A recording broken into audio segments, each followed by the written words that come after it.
Welcome back to the show. And today I do have Leslie on the show. I love this woman because she is here to bust some myths. Leslie has spent a fair share of her life showing women that they do not have to have this or that, but rather they can have it all without the guilt, without the shame, and without any labels whatsoever. You can be in your perfect body, you can have your perfect job, you can have your perfect business, and you didn't have to choose the either or.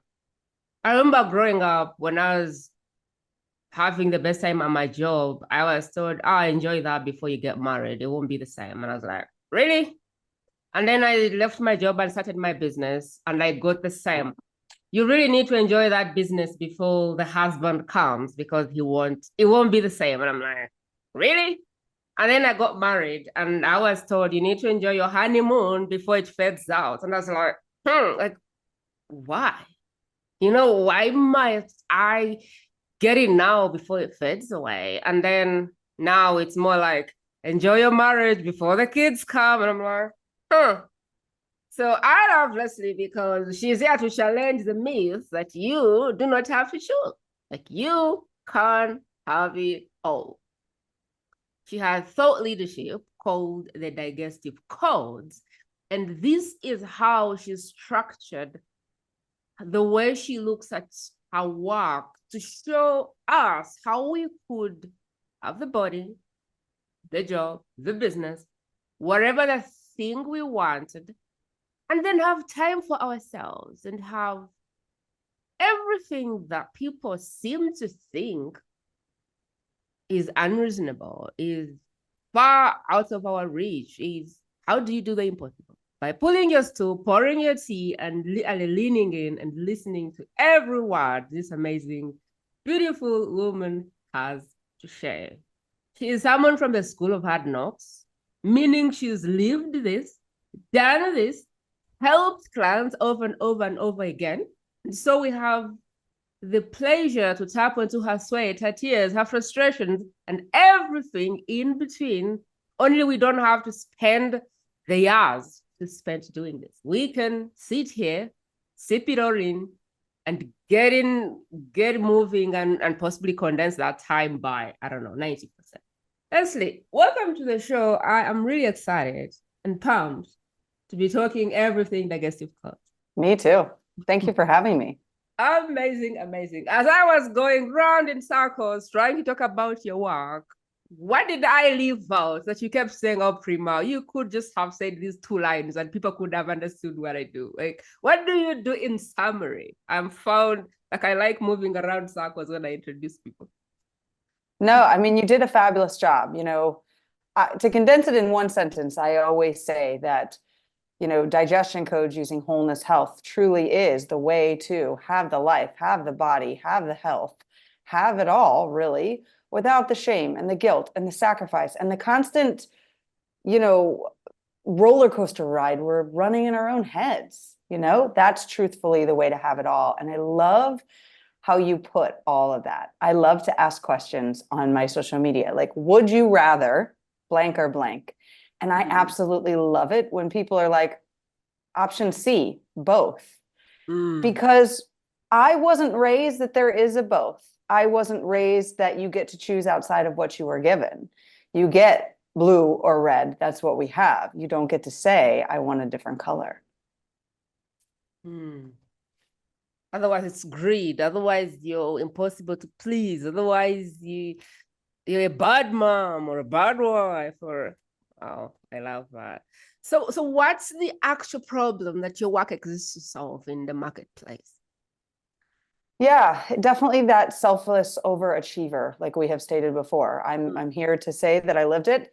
I can tell you the degrees I have, the certifications I have, the checks in a box that I have, very much like you. They're like, you got to do this thing before you have this thing, because if you don't do it before, it's impossible to do it after. And I built my life based on the story that was crafted for me as a child. We go to school, we work for people, we make sure we have health insurance, we make sure we don't overspend, we don't make sure we don't oversave. It's all of the things. And I bought in to this story that they told me, and I made sure to check the boxes. When very much like you had stated from some of the things that people had told you, one day I looked up feeling like I was standing in a crowded room of people, screaming almost, but nobody paid attention. Or my favorite is Kate Winslet in the movie The Holiday, where she's crying to the older guy and she's just like, you're supposed to be the main character in your own life. And he's like, right, you got to stop being the supporting actress. You got to finally be the leading lady. And that's truthfully what I do and who I serve. Wow. I could have told you that Leslie's a registered dietitian. I could have told you she's a personal trainer. I could have told you that she spent 15 years embodying a woman who's transformed from being selfless, the selfless overachiever, to someone that radically loves and accepts herself and is thriving in everything that she's doing.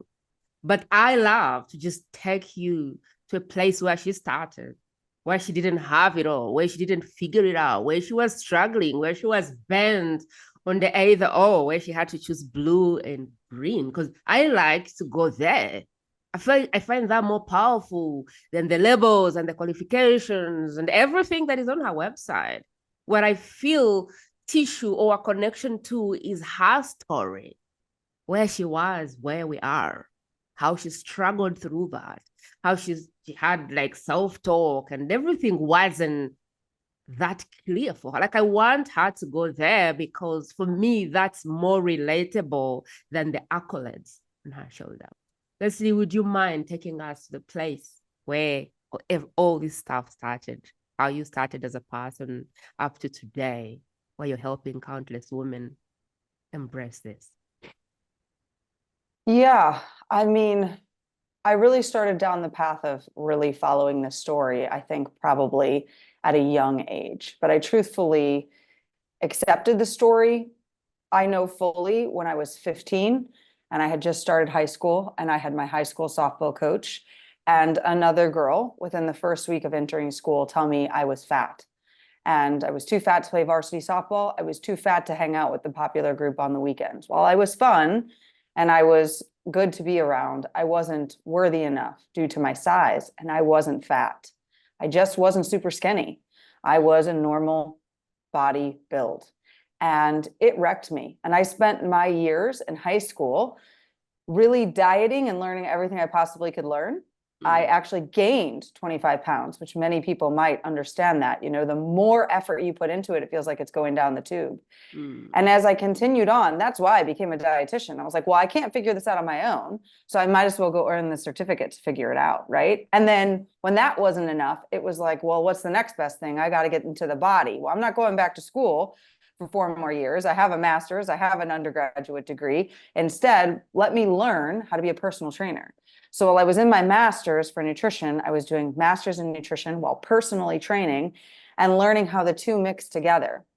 And when that failed, because all that really did was help me to go from having an eating disorder, a slight eating disorder of anorexia, to getting rid of that, to then becoming an over-exerciser and learning that wasn't the greatest, as I had grabbed the certificates and done all of it. And I was still standing there 2 years later with, why is there still a struggle? Why is there still a struggle of like weekends look awful. Monday, I have to get back on the horse. You know, from age 15 really to age 30, that was my struggle. It was like on again, off again. When I was 100% on, my weight looked great, but I didn't have the life. And when I had the life, my weight didn't look great, and I knew it and I felt it, right? So it was always this or that or this or that my entire life. And at 30, when I turned 30, due to some very life-altering things, I just went, I'm going to be done. And that's when slowly and surely I uncovered the digestion codes and started to piece it together. But truthfully, when I started to really change my story and understand what I was really doing in my own body to be able to help others, was in 2021, when I was on a 4 or 5 day free event from a man called David Nagel.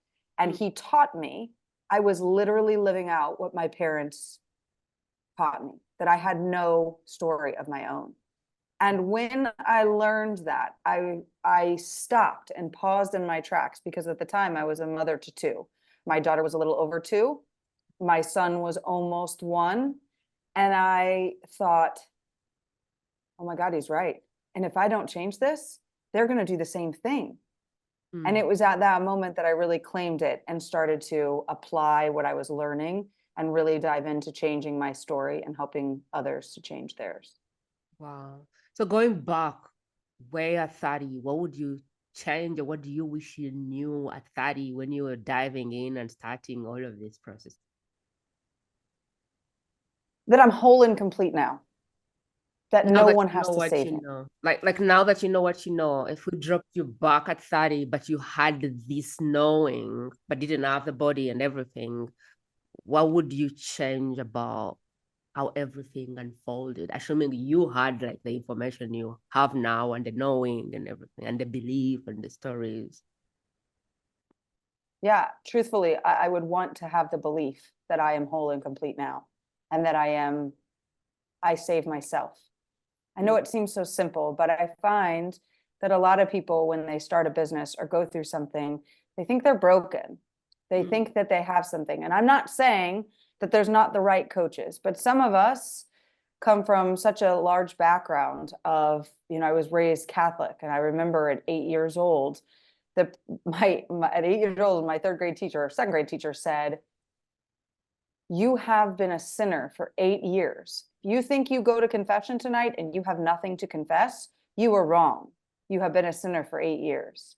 Wow. And at 3 p.m. on a Tuesday, I'm pretty sure, when I got into the car, my neighbor's car, and drove home until 7 p.m., I sat with that. I'm a sinner of 8 years. I better remember all of these things, because if not, I'm not so sure what's going to happen to me. I can't believe this, right? And I sat with that, and I remember going to confession, and I remember the nervousness, and I remember the priest saying, okay, I absolve you from your sins. Your penance is whatever. I think it was like 5 acts of contrition or something. And I remember going back to the seat. I remember reciting my acts of contrition and sitting back down in the pew and going, I don't feel any different. So I must have done something wrong. I'm still a sinner. And I couldn't tell anybody, because I didn't want to admit that. I didn't want to have to admit that I was still a sinner. And since that 8-year-old self of mine, until I really accepted this, I was searching for that person who was going to save me. That person who was going to tell me, you're whole and complete, everything's fine, you're absolved, God is going to love you again. And I went through the majority of my life believing that God is someone out there, that God's not in me. I'm not worthy enough. I don't have this. And that's why it was always, I have to choose. I have to see the negative. I have to see the shame. I have to see the guilt. I have to see the victimhood. I have to live in this selflessness. But on the outside, I better not make it look like I'm doing this on the inside, because that at that, I had made that agreement basically at 8 years old with myself. I couldn't admit I was still a sinner. I couldn't admit that the acts of contrition didn't heal me. I couldn't admit I felt the same, because if so, who knew what was next? Were they going to tell me I had to get kicked out of the Catholic Church? Was I going to make my parents so sad? And so all of this stuff, right? The weight of being unable to communicate this for fear of what could happen to me held on through everything I did. So anytime I would get a C, I remember in college, my first class ever, I thought I did so great on a test, I got an F, and I freaked out because I've never seen an F before in my life. I went straight to the teacher. I did all the things. I studied extra with her. I went over and above, and I wound up with an A plus in that class, right? But that was my selfless overachiever of, I can't admit this failure. I can't admit that this is true in front of me. And while it seems so interesting to term it to digestion codes, because I really speak from the body, it truthfully is, all of this was in my body. And because it was in my body, it was blocking me mentally, physically, spiritually, all of that. And it was playing out in everything I did. So if I finally got the thing I wanted, I still had shame or guilt or sacrifice in some way in something else. So I could never have it all. Well, now I finally got this. So let me go try this. But then that mean I had to give up the body to get this. Right? So yeah, that's really the truth there. When you created the digestive codes, what was your vision? what did you want them to achieve for people? Or what do you hope that the woman that embraces this code gets? Like, what do we get from the digestive code, or what was your vision creating it? Because I do want us to dive in, but I want people to kind of have an overview of what can they expect if they truthfully and faithfully follow the code.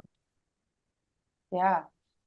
So just as you had said, radically loving and accepting themselves, as I say, wholly embracing you, wholly embracing who yourself truly is, the good, the bad, the ugly, and not being scared, understanding what you see and what you think that other person sees is truly a mirror of yourself. It's not the other person. We're all in our own stories. We're all in our own heads. We're all more concerned about ourselves, not the outside. And when we can see it's a mirror and you see the reflection, like I did many times, of that body is awful. I need to get myself in shape. No one ever said it to me, but my mirror told me. And then I assumed every single other person thought the same. She is not fit. She is not pretty, right? But I don't have the proof of that. But that's what built the shame and the guilt. So I truthfully want, when I created this, I truthfully want every woman to be at home on the inside, physically, mentally, spiritually, knowing what's happening, knowing they're in control, so much to the point, and it's in a movie called For the Love of the Game. And Kevin Costner, I don't remember the name of the guy in the movie, but he's the actor. He's a pitcher, and he says, turn on mechanism. And the loud stadium silences. And as the loud stadium silences, he can pitch because he doesn't have all the stuff around him. That's how I want a woman to be, where she can have this mechanism on, where she can literally mute out the shame, the guilt, the sacrifice, and just be holy with herself. And not just in meditation, not just in yoga, but truthfully in everything she does, even when she's standing in her kitchen with food everywhere from the kids throwing things around, with water all over the ground because somebody made a spill, with a husband maybe that's frustrated, where she is just like, it's just another day. Like, it's okay. We're going to clean it all up. It's going to be fine. So they didn't like dinner. We'll give them a peanut butter and jelly. They'll survive, right? It's making these things that show us our imperfections mean nothing. Turn on mechanism. And it's like, I'm whole and complete now. I accept myself. It's fine. It'll all be good and it'll all be taken care of.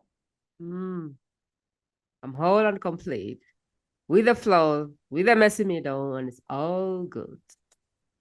I would love to dive into the digestive codes because I've been looking forward to this. And I do love the way that it turns out. I'm very sure that for the person listening, it's going to be like an eye opener how you think through it holistically. So take us there. What is the digestive code? What is it made of, and how does it work? Yeah, of course. So digestion codes has really three pieces. The first piece is the piece of you and your internal design, your internal code. We all have internal designs, internal codes, right? That's why we all have our own purpose. And this piece, which we do through work together, expresses to you things like results that my clients have gotten, where they realize they only digest well and only really enjoy the mood when they're drinking freezing cold water. Or they really only eat well when they're sitting in more of a dark environment. Or like myself, I really only eat well when I have a calmer environment, a less of a loud environment. Now, in knowing this, using this key, so there's lots of different pieces. Those are just three small pieces to this bigger scale. But understanding what's in alignment with your body, that's number one. Number two really comes from the mentality. We are what we were taught. So this piece number one, which gives us kind of like the code of you, okay, is pretty easy. It's almost like a Myers-Briggs test, right? So we figure out those things that work for you, Okay. And each person's obviously individual. Everybody's pretty much unique. Every once in a while, somebody will kind of cross, but with pieces 2 or 3, it really gets different because piece 2 is really the mental piece of it. So I have a very good friend who was born and raised from a father who every single morning came out and announced his weight. He was very tall, he was very skinny. So he always came out and he announced to his children what his weight was. So she learns from a very young age, being skinny is the only way.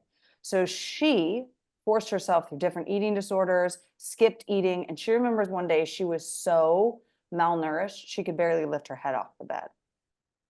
Now, that was her story that she accepted from her parents. Skinniness means I'm good, I'm worthy. It must be important. My dad talks about it every single day. Okay, this is a mentality she took on. Now, what I love the most about what I've taught and how I explain this is that let's say you were the rebel. Okay, so most of us, majority, maybe 50-50, we could say, are like, I'm going to do exactly what my parent says because I want to be the good girl and I want to whatever, right? So we do that. But then, like maybe my oldest sister, completely rebelled. Okay. I'm going to completely rebel against my parents. I'm going to do something completely different. She did not choose her own story. She chose the opposite of what she was taught. So when my good friend finally realized that the way she was grown up, she swapped to the opposite story and used food as comfort and became very obese. This is a big piece. How were we taught about food? How is our relationship with food? What is our story around food? Now, many people might be like, well, my parents didn't do any of that. I don't have any of that. Okay, great. But when did you accept the story that you had to struggle around food? When did you accept the story that cake is good and or cake is bad and an apple is good? When did you accept the story that in order to lose weight, you have to go do this diet? Those are also things that you've created yourself. And those mentalities will stop you from having it all. They literally block you. If you choose to choose something else outside of you, it will literally block you from having it all. You will automatically assume you have to choose. Well, now I'm out to dinner and I'm on said diet, so I have certain limitations. No, you don't. There is no limitation. You can have anything there. And you can still have the body and the health through using piece 1 with it. And then the last piece comes to, truthfully, this spiritual piece, which is our internal body has a way of helping us.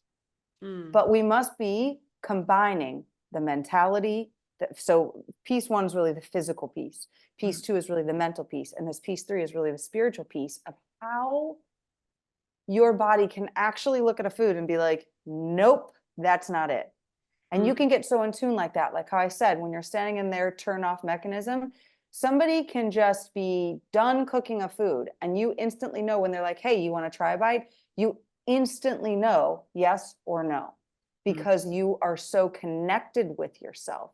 Another good story I love to tell is those people that go to their doctor and say, I have cancer. And he's like, no, I'm sure you don't. And they run some tests and there's no signs. And they're like, I don't believe you. I want a second opinion. Or they say, do more tests, go deeper. And they keep digging deeper and they have the very beginning signs of cancer. It's like they're so knowing of that. My other story, I love to point out how this piece really works, is in Will Smith's book. I love his book. If you've not gotten it, you need to listen to it on Audible. He is absolutely hilarious in this book. But when him and Jada conceive their son, he literally says, when we're finished, Jada lays down on the bed and says, I'm pregnant. And he was like, I don't think so. It doesn't happen that fast. And she looks at him dead serious. I know my body and I am pregnant. And she was. Wow. And Will was like, that. And I'm like, that is how a woman should be. A woman should really know. I have a good friend that was like, the moment that her and her husband did on their, and they weren't trying to have a baby, she was like, I just conceived our third baby. And he was like, I don't think you would know that. She goes, I think I do. And she was right. Like, that's the way you can relate to food. You can relate to your body. That's why I say that this can really take for anything, having fertility issues, wanting to have another baby, wanting to do it better and healthier and in all the different ways. So yeah, that's the pieces of the digestion code. And that's why they're very individualized, because we accept our own story from our family, from our parents, from friends, right? I accepted at 15, I was fat and ugly because 2 people told me I was. I accepted, very much like you said in the beginning, I had to get a job, get health insurance, get married, have kids. And this was it. I don't accept that anymore. Wow. Let's see if I understand this code. Let's say if I can wrap it up. And I want you to go, oh my God, Prima, you're such a bad student. You missed it all. Oh, not bad. Because I've been listening and taking notes, and I think I have understood what the code is. So first of all, this code is meant to challenge the myth we have around our bodies, because I feel like your body pretty much dictates a lot of things. How you feel about yourself, how you feel about your body dictates what happens from there. So everything, I believe, starts from our body and how we feel and how we think we look and what we make of that. Because that's the energy you're going to take wherever, which then really ends up determining everything else. It starts with you, it starts inside of you, it starts inside the body. So the first thing I understood is like, there's an internal code happening. Like, I love hot drinks. My husband, you could pay him $1 million and he would never take a hot thing. And so that's how I understood the internal code. I am a vegetarian. He's a carnivore type of person. You could give me all the meat you want and I wouldn't be interested. My husband, however, anything green and grass is like, you must be kidding me. Wake up. Like, what's that? And so that's how I understood the codes. Like, some things are going to be for you and some things are not going to be for you. And that is okay. You know, like, that's fine. The mental piece is more like, so what's the story that you've told yourself around weight? Like, in my family, apparently there are genes for people to be oversized. And I'm like, are you guys kidding me? There's no genes here. If the genes existed, I would be 100 pounds. But somehow me and my brother have decided we do not subscribe to the genes, and everybody else is like, there's genes in the family. And I'm like, really? Take a look around. What happened to us? And so I think it's like that story you tell yourself is genes or whatever. Or even really saying, for me to lose the weight, I need to suffer. I need to drop the cake. I need to drop this. Like, that story that tells you that to be healthy, you have to be miserable in your food. I think it's not the story, because my husband does the carnivore diet. And it does the same thing. If I am to be on any diet, it has to be the green and stuff. But I don't know, I'm not a diet type of person. I just eat what my body likes or loves. And I find that the more at peace I am with the food, the better I feel after eating, the more my body needed that food. And so I don't end up subscribing to diets, because my body just knows. If I eat something my body doesn't want, it tells me. Like, I get like a big rush and I'm like, geez, okay. My body just busts out when I eat the wrong thing. And so I just don't eat them. But I think you can be healthy eating so many things. And the third one is the spiritual piece, being so close to your gut and your instinct that you just get a yes or no with food. Like, I could go to China, look at a plate and go, no way. No way this is getting in my mouth. And look at some other thing in another country and go, I am trying this. And usually when I try, I find that I actually like it. Or if I force myself, I'll give it a go. My husband likes to go, like, give it a go, try it out. And I'm like, I can assure you I'm not going to like it. He's like, oh, give it a go. You have a mindset. I'm like, I don't have a mindset problem. This is not my fault. And he's like, give it a go. And I'm like, oh my God, I ran to the bathroom because it's so horrible. So what I understand there is that you have internal intelligence to tell what is and what isn't good for you. And the more you're using the internal intelligence, the more the digestive codes can work with you, for you, to give you the body and the life that you desire. So that's kind of what I picked from what you were saying. How does that sound? Is that right? Is it wrong? Is it somewhere in the middle? Yeah, so you did a great job. There's 2 places I would clarify. One, with the code, it's not even just that specific. It can also help, like, Should you be someone that eats early in the morning? Should you eat tons of food some days and little food other days? Like, we get really nitty gritty. It gets scientific to you. So when people always say, give me a meal plan, Leslie, things like that from being a dietitian, which I've always refuted. I'm like, that's just not how it works. You have your own internal system. So all of those things can be pieced here. And the one thing at the end, how we related all that to weight and health, is that it applies to everything, because the digestion code is truthfully for this person who knows and feels like their body is something they walk around in, but they have no control over it. And they truthfully know this is a missing piece. So to equate how I knew where to go next in my journey in 2020, truthfully, I had joined a group coaching program for my business, which I had just started. And I knew what I wanted to do. I knew I wanted to be teaching this. I had that vision back then, and it continues to flourish. But in November of 2020, after I had been working with this coach for 6 months, I was like, Sean, it's not more tactics. It's my brain. There is something in my brain that is blocking me. I knew it was mentality. And that's why this is a huge piece of part of it. The reason why I love digestion codes is that a majority of people find me because something's off alignment with their body. But the other reason is because they know it's their mentality behind food.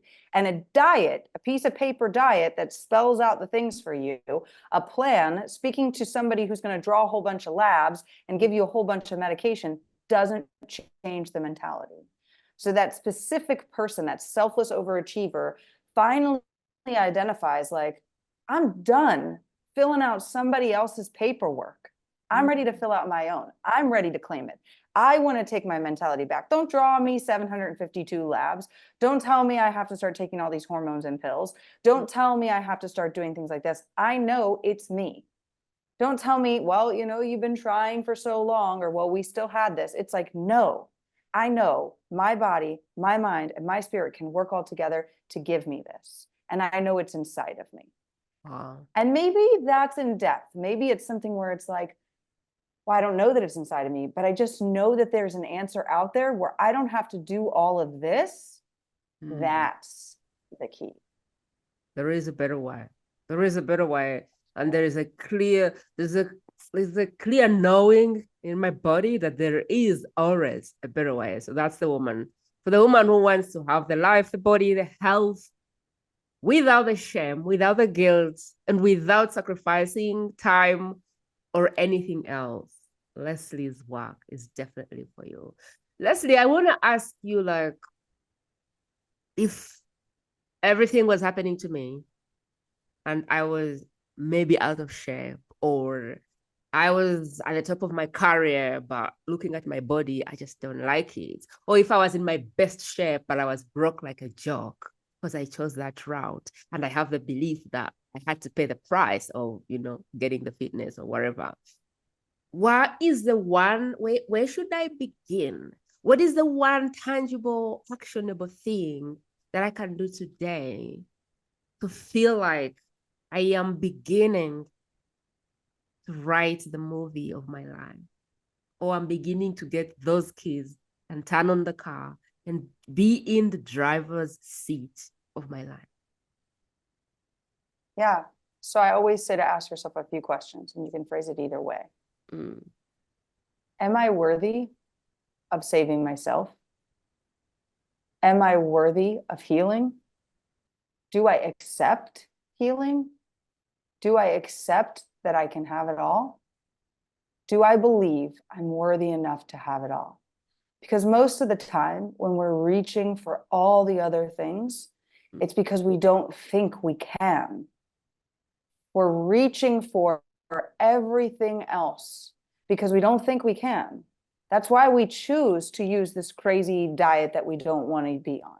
That's why we choose this coach that maybe we shouldn't be affording, because we don't think we can do it. We think someone else has the tool for us.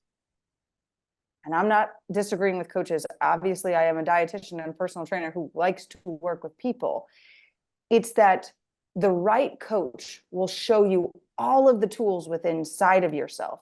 So you're your own guru. and you don't have to always keep relying on them.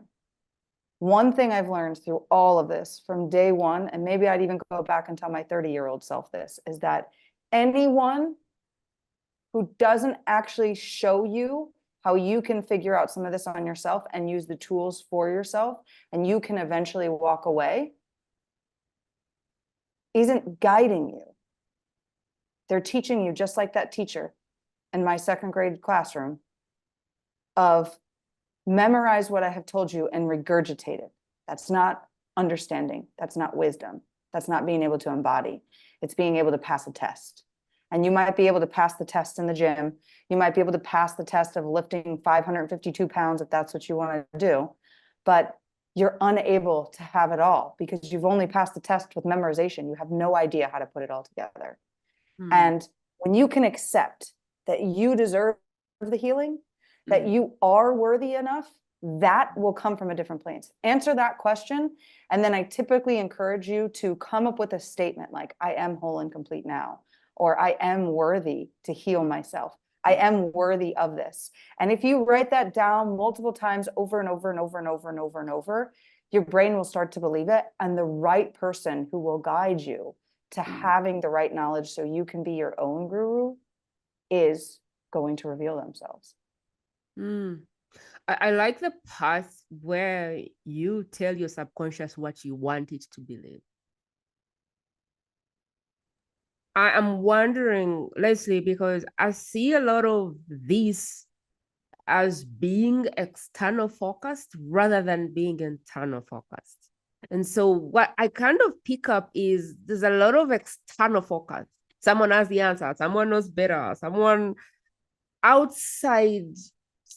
It's more like we are passing the inside guru and we're all looking at the outside guru. And while there may be gurus who have the answer, we need our internal guru to pick the right guru.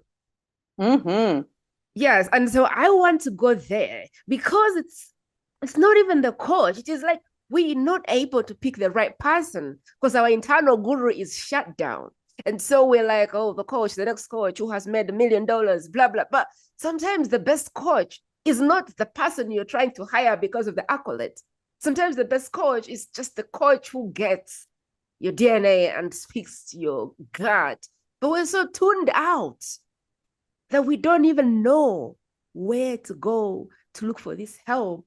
And most of the things that even we need are inside of us already. And so I feel like a part of what is happening is helping women look inside, which can be scary because they've never done it, or they don't even know that they have permission to look there, or they don't even know that answers exist. And so I am just wondering if I have never sat with myself, never looked on that inside, because all I probably get is you're not worthy, you're not, and you're like, okay, this is so dark, like I don't want to get there. Like, what can be that step one of being with myself and kind of going, I'm enough, I am worthy, I have the inner knowing, and I am determined to sit with myself and get it, and the help will come. But first, I need to be so clear, what peace am I looking for? Like, I feel like there's that magic that happens when you can tune out the gurus and kind of get your own guru out first, because then when that guru is telling you what to do, it's like you're very clear. When you go to a coach, you're like, I need help with this, as opposed to going to a coach and you go, what should I do? Like, does that make sense? Totally. And that's a great question. I still start with, I would phrase the question, do I believe people can be healed? Do I believe people can be healed? Do I believe that people can be healed? And maybe even start with somebody like that, like Will Smith, who was literally born and raised in a bad neighborhood where his father beat his mother. And he tells us in the book, right? Other people, there's 1 million people around us that have these stories of growing up in these awful places and they get to where they get. If you believe that they can do it, If you believe like, yeah, they totally did it, they are proof. Then from there, if you believe and you see, okay, Will Smith is definitely in a much different state of life than he was on the day he was born. Okay. So you can see that, you can admit that with your own eyes. It's like, okay, I see that, I know that, I feel that, I believe that because it's there. Then you go to the next piece. Do you believe that he then helped himself to heal? I would assume so. If not, how would he get there? Right. Because we know the situation of life. And then it's like, if you believe that, and he's just a person, do you believe that being a person, others can heal? Totally. Okay. So then if others can heal, can you heal? If you can answer yes to everything, but have some sort of hesitation when it comes to, I don't know if I can, that's where you start with the body and the mind together, because it's like you're out here and you're not in here, right? And so starting at a base level where you can build from other people, because we very much believe that Elon Musk is a millionaire, billionaire, cajillionaire. I don't even know at this point. Okay. We all know that. We believe that. We see that. We see what he does, right? You cannot refute it.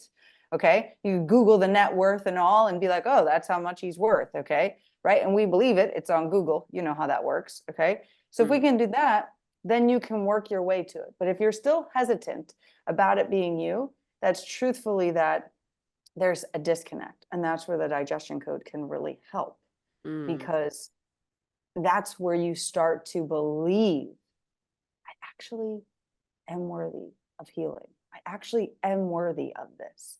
I actually can go from this selfless overachiever who looks really great on a piece of paper, who people are like, oh, she's got her stuff together when they look at her. But inside, I'm over here like Kate Winslet, crying like a baby. Like, I just want to be, the leading lady of my own life, to wholly embracing, radically accepting your true self. It's possible, but you're never going to get there until you accept that piece. Because if not, you're just over there doing all the check marks things. Okay, still got my check mark, found my coach, because that's what I need first. I'm gonna check off all the boxes. I mean, this was totally me. Okay. I was the greatest coaching student ever too. You gave me an assignment. Here it is. I did a great job. Here, like, I'm ready to give it to you. Okay, give me the A+ now. But it didn't get me any closer, right? It didn't get me any closer. I was a great dietitian. I was great at, doing my meal plan, counting my calories, doing all that. Same with personal trainer. I was great at all that, nailed it, never skipped a rep, never did any of that, taught all the classes. I did all the things, but I wasn't any closer.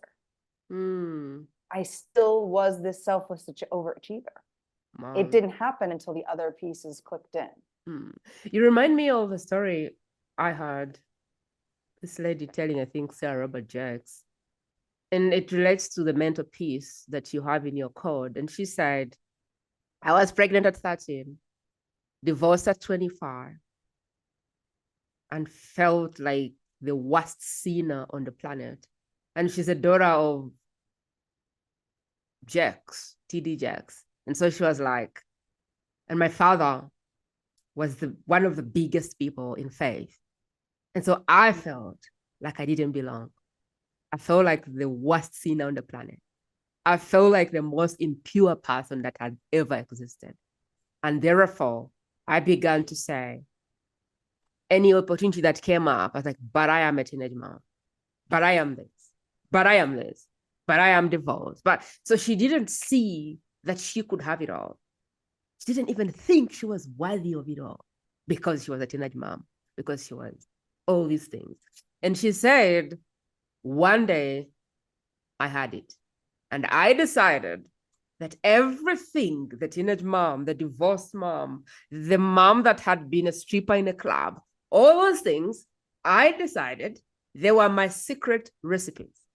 And so she said, I opened up my cupboard and I put all these teens there, everyone dancing in the strip club, divorced at 25, teenage mom, bring it on. The woman that almost ran over her ex's mistress. I said, I brought it on. And I decided that I was going to make a 5-star meal with that.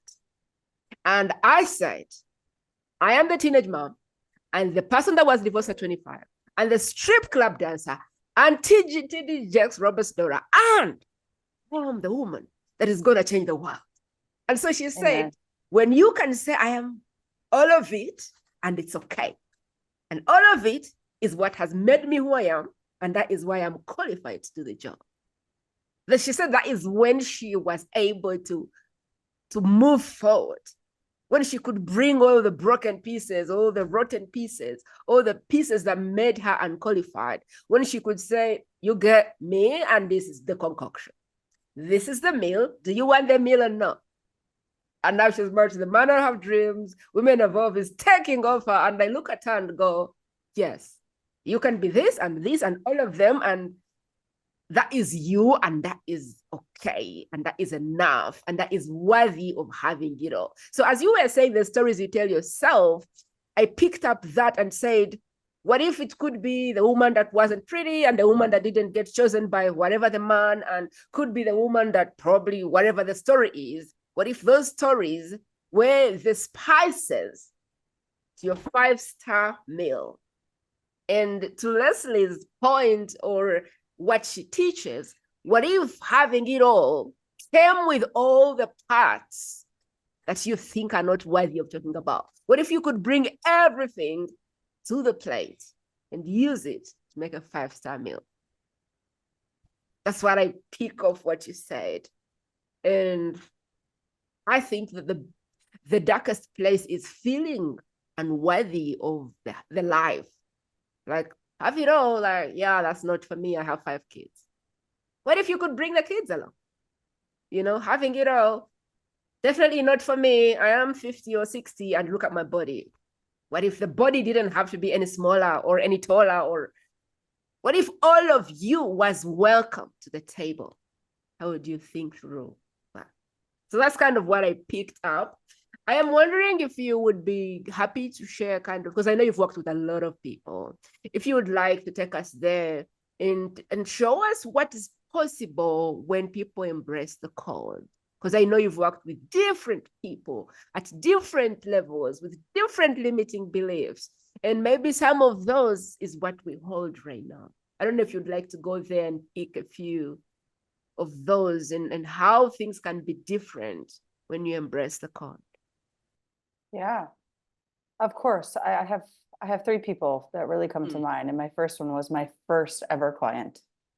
And I was actually pregnant with my daughter. And she's actually a friend of my mom. So she was 59 when she started working with me. And she was exactly like you would imagine a selfless overachiever. She has 5 jobs. She dieted like crazy. It was like, Cindy's on a diet, so she's 30 pounds lighter. Cindy's on a diet no longer, so Cindy's 30 pounds heavier. She was she was in a marriage that looked great. He left her, all of the things when we started working together. And she was like, I know you're 30 years younger than me, but I know you're the right person to work with me. And I was like, great, let's do this. And she is now, this was 6 years ago, 6.5 years ago. She lost 35 pounds and has gained back 0. Wow.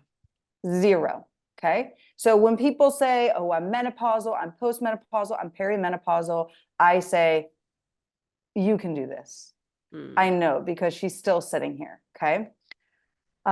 She also has literally just been able to align. It's not, I can't eat that, I can't do that, I can't wear that, I can't have that, I can't be that. It's, I can wear that, I can be that, I can have that, I can do it all. I want pizza, I'm going to eat pizza. I'm going to wear the bikini on the beach, even though I'm 60-something years old. I'm going to own this. I love my body and I am super happy with myself. And she's my first one that comes to mind because I love it. I actually am going to feature her on my YouTube channel soon with her amazing transformation, because people don't hear that often. 59 years old, you lost the 35 pounds you've been wanting to lose your entire life and you've kept it off for 6 years. Wow. Like, that's what the digestion codes can get you for sure, when we think about it from weight wise. Another client of mine, Tori, when she came to me, she was great at following the to-do list. She's a great to-do list dieter. She'll follow anything, anybody. But what we got to the core of wasn't really that it was the diet. It was the anxiety. She was so overcome with anxiety Everything had anxiety, everything had shame, everything had guilt, everything she was eating, breathing, living, thinking, doing, being was shame, guilt, anxiety. And through working now, she can catch anxiety just as fast as you could catch, trying to think of like a fast mosquito you see land on you and you smash, right? Oh, mosquitoes, right? Like, I've got this, not a fly because they've got more potential there, right? Okay. Or the ant, because I have tons of ants in my office due to being in Spain, that crosses across your desk that you're able to just go peek, like that's how fast she can catch it. Oh, I'm in anxiety. Okay. This is how I know how to move it. This is how I know how to get out of it. Okay. So the moment it comes up, because nobody's perfect, she's able to move it. And now, through that less of anxiety, she's able to have it all. I can have the food, I can have the life, I can have the desire, I can have me without this anxiety. And the third person that really comes to mind is my client Danielle. And she was notorious. She was when we first started, she was like, I'm going to be the best person. I want to track, I want to count, I want you to look at everything, I want you to do all this. I was like, well, you don't have to, but I respect you if that's what you feel you need to do first, right? Because part of being a good dietitian, part of the digestion code is you being in alignment with you. And it was her feeling like she needed to do it. And as most people who start that way, within a few months, she was like, I can't do this anymore. I absolutely hate it. I don't know how to do this, but I'm scared because I've gotten results. How do I let it go? And through the tools using the digestive codes, she is no longer counting. She's no longer portion controlling. She's no longer doing any of that, or crazy meal prepping, or doing all the things that we think we have to do. She's no longer in a job she hated. She's no longer sacrificing time driving in a place that she didn't really like to be, in a place that made her uncomfortable, in all of that. She's happily married. She is happily at her new job. She is happily eating. She is happily living, and she is not gaining weight. She's successfully losing. When she hits a plateau, she understands what she needs to do in those instances. She's at peace with her body, with her mind, and she knows that. And when she needs that like next step, she knows who to go to ask for the help, instead of, well, let me find the guru that's going to save me. It's, oh, okay, I think the next thing is I need to try that. And she so understands her inner knowing that she's truthfully embodying herself. What is the part that we haven't spoken about that you feel is so crucial to the work you do?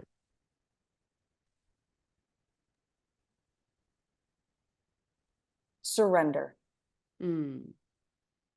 Letting go. How you nailed it. I mean, you really did nail it with the story of that, of putting all of those things. I think about my late sister when you said that story. She didn't have a baby early, but it could have been her story for sure. This is me. I surrender. I'm a selfless overachiever. I'll admit, I became a dietitian because I wanted to control eating, but because I was an 18-year-old who didn't want to leave being with her mother. I was like, I just want to go to a school that's close. I want to be able to see my mom when I want to see my mom. I admit that.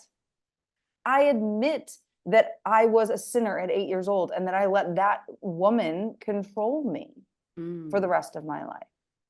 I admit every piece of me. I admit the things that I never thought I would, and I have no problem. I think about it in terms of like, if somebody came up to me and asked me if I did that, being able to say, yeah, I did, and still be in the turn on mechanism.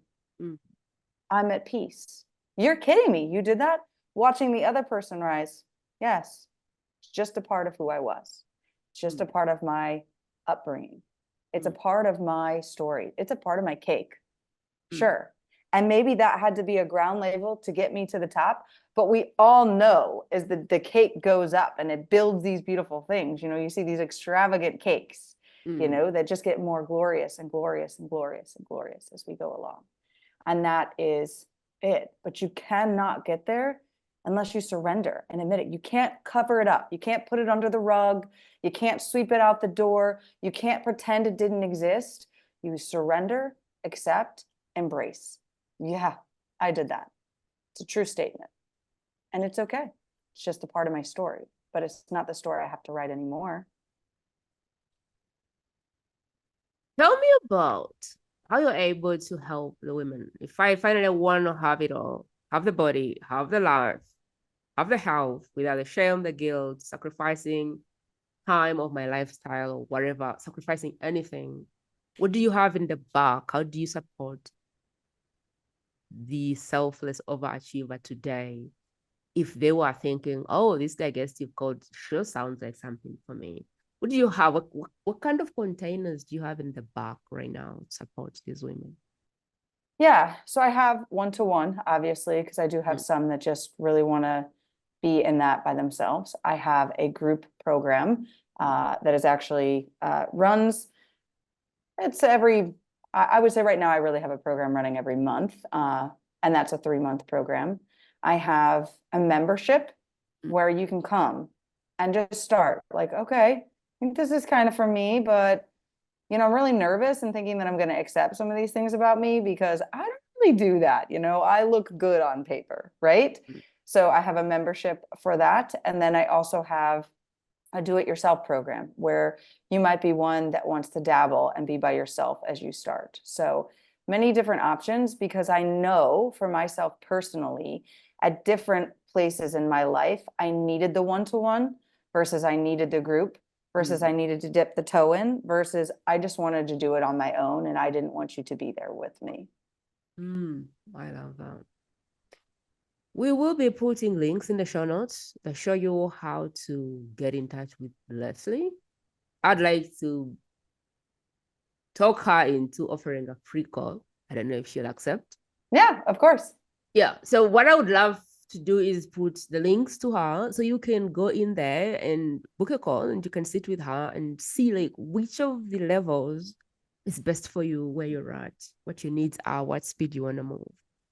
And so would like to put the links in the show notes. Of course, with other links if you want to kind of go dig deeper.